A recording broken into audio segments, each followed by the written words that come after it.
بسم اللہ الرحمن الرحیم والصلاة والسلام علی رسولہ الکریم اما بعد۔ قرآن مجید برہان رشید میں ایمان والوں کو اللہ کی مغفرت کی طرف اور اس جنت کی طرف دوڑ لگانے کا حکم دیا گیا ہے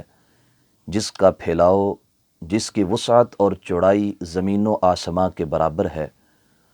یہ جنت رب ذوالجلال نے ان لوگوں کے لیے تیار کی ہے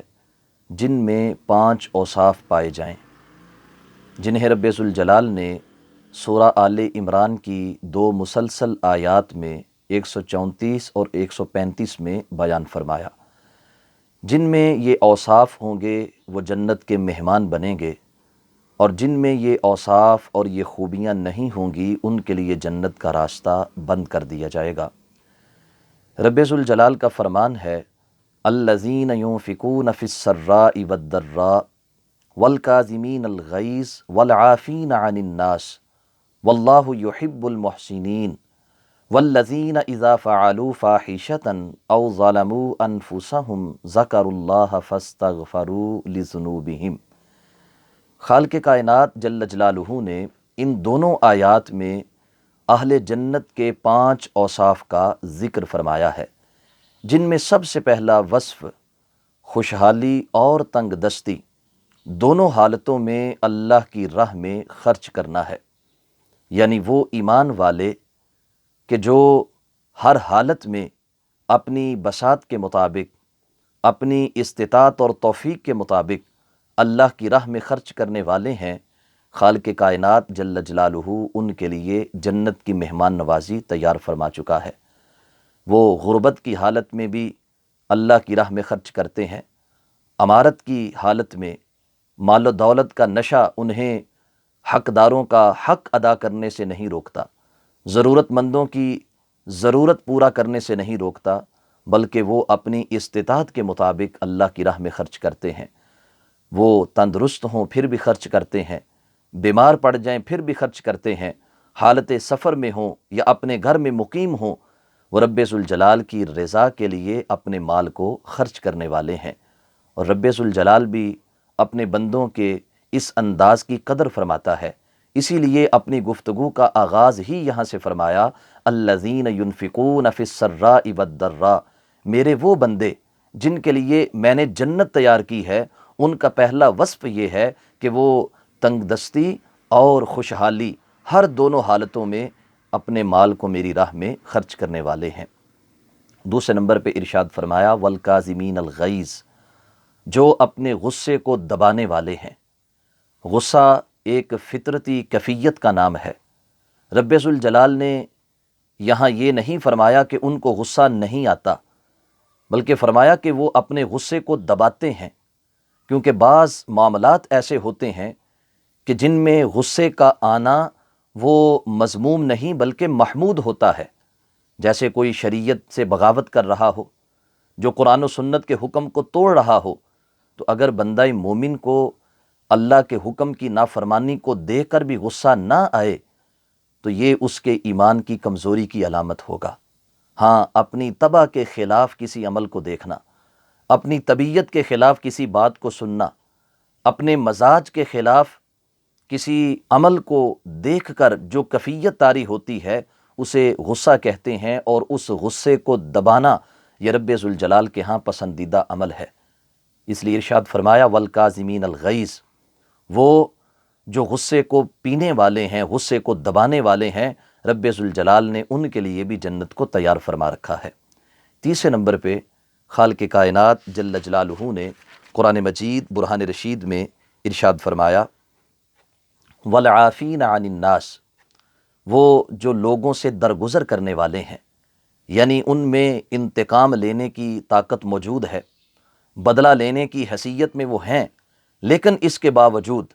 وہ لوگوں کو معاف کر دیتے ہیں۔ یہ غصے کو دبانے سے اگلی کیفیت ہے، یعنی غصہ تو یہ ہے کہ اس کو نافذ نہ کیا جائے، دبا لیا جائے، اور اس سے اگلی کیفیت یہ ہے کہ اپنے دل میں بھی اس عمل کی وجہ سے کسی قسم کا کوئی ملال نہ ہو، کوئی نفرت نہ ہو، کوئی بغض اور کوئی کدورت نہ ہو، بالکل دل اس بندے کے متعلق صاف ہو جائے اور بندہ اس سے درگزر کرے، اس کو معاف کر دے۔ میرے آقا صلی اللہ علیہ وسلم کا یہ فرمان ہے کہ وہ شخص جو طاقت رکھنے کے باوجود اپنے مد مقابل کو معاف کر دیتا ہے، اس سے بدلہ نہیں لیتا، رب ذوالجلال ایسے بندہ مومن کو جنت عطا فرمائے گا۔ اور دوستان مکرم، یہ وہ کیفیت ہے کہ جس کا ہمارے آقا صلی اللہ علیہ وسلم نے بارہا عملی مظاہرہ فرمایا ہے۔ اور اس سے اگلی کیفیت فرمایا واللہ یحب المحسنین، کہ وہ جو غصے کو پی جاتا ہے اور لوگوں سے درگزر فرماتا ہے، اور چوتھے نمبر پہ ان کی برائی کے بدلے میں ان کے ساتھ اچھائی کرتا ہے۔ وہ گالی دیتے ہیں، یہ دعا دیتا ہے، وہ پتھر مارتے ہیں، یہ پھول دیتا ہے۔ تو جس کی یہ کیفیت ہوگی، رب ذوالجلال اسے بھی جنت عطا فرمائے گا۔ ہمارے آقا صلی اللہ علیہ وسلم کی پوری زندگی یحب المحسنین، برائی کے بدلے میں بلائی کرنے، پتھر کے بدلے میں پھول دینے سے عبارت ہے۔ محبوب صلی اللہ علیہ وسلم کا مکہ سے طائف کا سفر اور طائف سے مدینہ منورہ کا سفر، غزوہ بدر سے لے کے غزوہ حنین تک کے جملہ معاملات میں ہمارے آقا صلی اللہ علیہ وسلم نے برائی کرنے والوں سے نہ صرف درگزر فرمایا، بلکہ ان کی برائی کے بدلے میں ان کو بدلہ اچھائی کے ساتھ دیا ہے۔ تو خالق کائنات جل جلالہ ایسی کیفیت رکھنے والوں کو اپنی جنت میں داخل فرمائے گا۔ حضرت سیدنا امام زین العابدین رحمۃ اللہ علیہ، آپ کی شخصیت کسی تعارف کی محتاج نہیں ہے۔ سید الشہداء امام علی مقام امام حسین رضی اللہ تعالی عنہ کے آپ لخت جگر ہیں۔ حضرت مولا علی کرم اللہ تعالی وجہہ الکریم کے آپ پوتے ہیں، اور نبی مہربان صلی اللہ علیہ وسلم کے خاندان کے آپ چشم و چراغ ہیں۔ آپ وضو کرنے لگے اور آپ کی خادمہ وضو کا پانی جس برتن میں تھا وہ برتن اٹھا کے کھڑی ہے، اتفاق سے وہ برتن گرتا ہے اور آپ کا بدن اس سے زخمی ہو جاتا ہے۔ اب یہ کیفیت ایسی تھی کہ طبعاً غصہ آنا یہ انسان کی فطرت ہے۔ جب آپ نے سر اٹھایا تو آپ کی خادمہ مزاج شناس تھی، اس نے فوراً قرآن کی یہ آیت پڑھی والکاظمین الغیظ، اللہ کے بندے وہ ہیں کہ جو اپنے غصے کو دبا لیتے ہیں۔ آپ نے اپنے غصے کا اظہار نہیں کیا۔ جب اس نے آپ کی خاموشی کو دیکھا تو اس نے اگلا جملہ پڑھا والعافین عن الناس، اللہ کے بندے وہ ہیں جو غصہ دباتے بھی ہیں اور لوگوں کو معاف بھی فرما دیتے ہیں۔ تو حضرت سیدنا امام زین العابدین رحمۃ اللہ علیہ نے فرمایا جاؤ، میں نے تمہیں اللہ کی رضا کے لیے معاف فرما دیا۔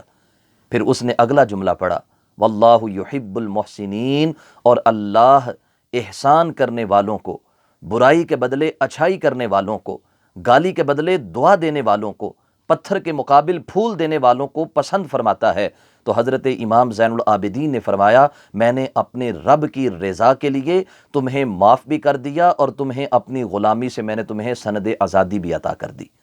تو یہ ہے اہل اللہ کا انداز، ان کی کیفیت۔ پانچویں نمبر پہ رب ذوالجلال ارشاد فرماتا ہے کہ میرے وہ بندے اگر کبھی ان سے کوئی برائی ہو جائے اور کبھی ان سے ظلم ہو جائے تو وہ اپنی برائی پر اور ظلم پر ڈٹے نہیں رہتے، بلکہ وہ مجھ سے استغفار کرتے ہیں، اپنے گناہوں کی معافی مانگتے ہیں، تو میں ان کو معاف فرما دیتا ہوں، اور ایسے میرے بندوں کے لیے جنت ہے۔ احباب ذی وقار، یہاں رب ذوالجلال نے دو باتیں بیان فرمائی، ایک فاحشہ ہے برائی، اور دوسرا ہے اپنی جان پہ ظلم کرنا۔ فاحشہ سے مراد وہ گناہ، وہ برائیاں ہیں کہ جن میں گناہ کرنے والے کے ساتھ ساتھ کسی دوسرے کی ذات بھی ملوث ہو، یعنی اس برائی کا اور اس گناہ کا اثر دوسرے لوگوں تک بھی پہنچے، جیسے بدکاری کرنا ہے، سود کھانا ہے، چوری کرنا ہے، غیبت کرنا ہے، خیانت کرنا ہے، بددیانتی سے پیش آنا ہے، گالی گلوچ کرنا ہے۔ تو یہ وہ گناہ ہیں، یہ وہ برائیاں ہیں کہ جن میں فقط انسان جو ہے وہ اکیلا اس میں نہیں ہوتا، بلکہ اس کی برائی کا اثر دوسروں تک جاتا ہے، اس کی برائی دوسرے لوگوں کو بھی متاثر کرتی ہے۔ وہ گالی دیتا ہے، اس کا وبال اس کی اپنی ذات کے لیے ہے، لیکن اس کے اثرات دوسرے لوگوں تک جا رہے ہیں۔ وہ سود کھاتا ہے، اس میں دوسرے لوگ بھی ساتھ ملوث ہوں گے۔ چوری کرتا ہے، کسی کا حق مارتا ہے، تو اس میں دوسرے لوگوں کی بھی حق تلفی ہو رہی ہے، اور اس کے گناہ کے اثرات ان تک پہنچ رہے ہیں۔ اس لیے خالق کائنات جل جلالہ نے دو باتوں کا ذکر فرمایا، ارشاد فرمایا اگر ان سے کوئی فاحشہ یعنی ایسی برائی سرزد ہو جائے کہ جس کے اثرات ان کی ذات کے ساتھ ساتھ دوسرے لوگوں تک پہنچتے ہوں، تب بھی وہ میری بارگاہ میں رجوع کر لیتے ہیں۔ اور اگر انہوں نے اپنی جان پہ ظلم کیا ہو، یعنی انہوں نے کوئی ایسے گناہ کیے ہوں کہ جن کے اثرات فقط ان کی اپنی ذات تک محدود ہوں، جیسے نماز کو ترک کر دینا، جیسے روزہ چھوڑ دینا، استطاعت رکھنے کے باوجود حج نہ کرنا، یا شراب نوشی کرنا، یہ وہ جرائم ہیں کہ جن کے اثرات انسان کی اپنی ذات تک محدود ہیں۔ تو خالق کائنات جل جلالہ نے ہر دو قسم کے گناہوں کا ذکر کیا، وہ گناہ کہ جن کے اثرات دوسرے لوگوں تک جاتے ہیں، اور وہ گناہ جن کے اثرات فقط انسان کی اپنی ذات تک محدود رہتے ہیں۔ اگر کبھی ان سے یہ سرزد ہو جائیں تو وہ اپنے گناہوں پہ مصر نہیں رہتے، بلکہ وہ توبہ کر لیتے ہیں اور میری بارگاہ کی طرف رجوع کر لیتے ہیں۔ عزیزان گرامی قدر، اہل تقوی سے بھی، نیک لوگوں سے بھی گناہ سرزد ہو سکتا ہے، لیکن ان کی شان یہ ہوتی ہے کہ وہ اپنے گناہ پہ شیطان کی طرح مصر نہیں رہتے، متکبر نہیں بن جاتے، بلکہ وہ اپنے گناہ پر نادم ہوتے ہیں، اپنے رب کی بارگاہ کی طرف رجوع کرتے ہیں اور اللہ سے توبہ کرتے ہیں، اور رب ذوالجلال ان کی توبہ قبول فرما کر ان کو معاف فرما دیتا ہے۔ حضرت صدیق اکبر رضی اللہ تعالی عنہ روایت کرتے ہیں، ہمارے آقا صلی اللہ علیہ وسلم نے ارشاد فرمایا، جو شخص استغفار کرنے والا ہے وہ گناہ پر اصرار کرنے والا نہیں ہے، اگرچہ دن میں اس سے وہ گناہ 70 بار بھی سرزد ہو جائے، اگر وہ سچے دل سے توبہ کرنے والا ہے تو رب ذوالجلال اس کی توبہ کو قبول فرمائے گا۔ یہ وہ 5 اوصاف ہیں، یہ وہ 5 خوبیاں ہیں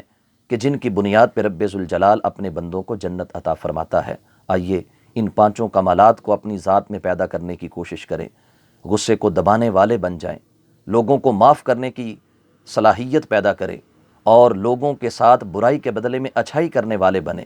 اور اگر کبھی گناہ سرزد ہو جائے تو فی الفور اپنے رب کی بارگاہ میں رجوع کریں،